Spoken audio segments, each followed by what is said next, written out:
La parole est à Madame Sylvie Robert pour 2 minutes. Merci Monsieur le Président, Madame la Ministre, mes chers collègues. En février 2018, l'Inspection générale des finances rendait son rapport sur la rénovation de l'immobilier de loisirs dans l'objectif de, je cite, « formuler des propositions concourant à la rénovation du bâti patrimonial à finalité touristique, à l'amélioration du taux d'occupation des hébergements touristiques et à la réalisation d'économies d'énergie, principalement dans les stations de tourisme situées en montagne ou sur le littoral ». 4 ans plus tard, la problématique demeure toujours d'actualité. Les logements locatifs de tourisme ne sont toujours pas soumis aux objectifs de performance et de rénovation énergétique dès lors que la durée de location est inférieure à 4 mois sur une année. Or, ce constat apparaît d'autant plus surprenant au regard de l'ambition affichée par la loi Climat et Résilience du 24 août dernier, en particulier en matière de lutte contre les passoires thermiques. Rappelons que les logements touristiques des particuliers représentent près de 10% du parc local, le total de logements, et que leur fréquentation via les plateformes est en hausse constante depuis avant la pandémie. En d'autres termes, la rénovation énergétique de ces logements constitue un enjeu loin d'être négligeable afin de combattre le réchauffement climatique. Il s'agit également d'un défi de taille pour les collectivités territoriales, et j'insiste, qui veulent s'engager activement dans une politique de rénovation énergétique, singulièrement dans les territoires littoraux et montagneux qui sont confrontés au marché de l'immobilier de plus en plus déséquilibré au profit des résidences secondaires. Ainsi, Madame la Ministre, envisagez-vous de lever les freins réglementaires afin d'incorporer l'ensemble des logements dans la politique de performance et de rénovation énergétique? Et si tel est le cas, quelle aide et quel accompagnement prévoyez-vous pour soutenir les propriétaires, mais aussi, bien sûr, les collectivités territoriales? Je vous remercie. Madame la Ministre.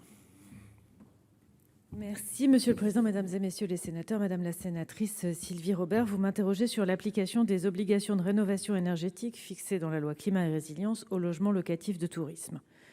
La loi Climat et Résilience prévoit effectivement le gel des loyers pour les logements les plus énergivores dès mi-2022, puis l'interdiction de location de ces logements entre 2025 et 2028. Nous parlons de près de 1,8 million de logements, des résidences principales qui devront être rénovées d'ici à 2028.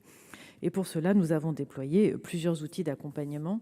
Je pense bien sûr à MaPrimeRénov', mise en place en 2020, accessible à tous les propriétaires occupants comme bailleurs, avec 660 000 dossiers engagés en 2021 pour 2 milliards d'euros d'aide. Je pense aussi au déploiement depuis le début de l'année de France Rénov', nouveau service public de la rénovation de l'habitat, qui permet de simplifier les démarches et le parcours des Français, avec 450 guichets répartis sur tout le territoire. Afin de réussir la rénovation de ce parc en 6 ans, nous avons choisi de concentrer les obligations sur les résidences principales. Les logements locatifs de tourisme que vous mentionnez ne sont donc pas soumis à cette obligation. Ces logements sont loués de manière ponctuelle et ne mettent pas leurs locataires en situation de précarité énergétique. Par ailleurs, certains ne sont loués qu'en période estivale et ne disposent pas toujours d'équipements de chauffage qui permettent d'établir un DPE.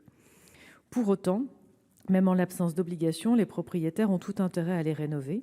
À défaut de satisfaire les exigences minimales, ces logements ne pourront être mis en location classique. En outre, les marchés immobiliers intègrent de plus en plus la valeur verte des logements et valorisent leur étiquette énergétique au moment de la vente.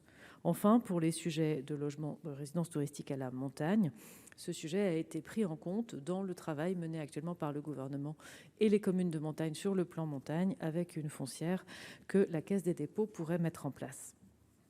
Il vous reste 18 secondes.